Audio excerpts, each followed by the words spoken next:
ரிஷப ராசி அன்பர்களே வணக்கம். இன்னைக்கு மே 13 புதன்கிழமைக்கு உங்க ராசி பலன் என்னன்னு பார்க்கலாம் வாங்க.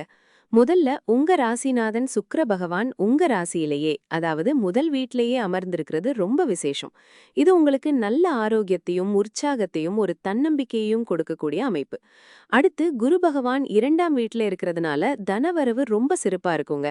குடும்பத்துல மகிழ்ச்சி பொங்கும். உங்க பேச்சில் ஒரு தெளிவு கூடும். சந்திரன் மற்றும் சனி பகவான் 11ஆம் வீட்டில் இணைந்திருப்பதால் ரொம்ப நாளா எதிர்பார்த்திருந்த காரியங்கள் எல்லாம் இன்னைக்கு கைகூடும். நண்பர்கள் வட்டாரத்துல நல்ல ஆதரவு கிடைக்கும். வருமானத்துக்கு எந்த குறைவும் இருக்காது. 10ஆம் வீட்டில் ராகு பகவான் இருக்கிறதுனால உத்தியோகத்துல நல்ல முன்னேற்றமும் புதிய வாய்ப்புகளும் தேடி வரும். இதெல்லாம் ரொம்ப நல்ல விஷயங்கள். ஆனா சூரியன் செவ்வாய் அஸ்தமனமான புதன் பகவான் மூவரும் 12ஆம் வீட்டில் இருக்கிறதுனால சில தேவையற்ற செலவுகள் வரக்கூடும். பயணங்கள் ஏற்படலாம். அஸ்தமனமான புதன் காரணமாக சில சமயங்கள்ல முடிவெடுப்பதில் கொஞ்சம் குழப்பம் வரலாம். அதனால பேச்சில் ரொம்ப கவனமா இருங்க.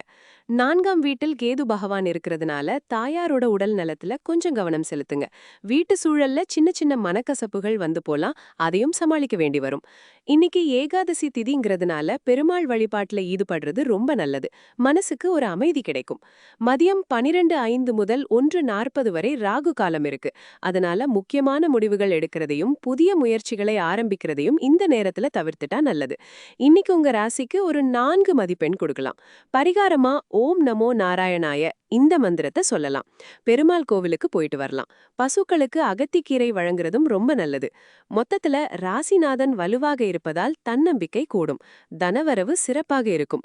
செலவுகள் அதிகரிக்க வாய்ப்புள்ளதால் கவனமாக இருங்கள். இந்த நாள் உங்களுக்கு சிறப்பா அமைய வாழ்த்துக்கள். நன்றி, வணக்கம்.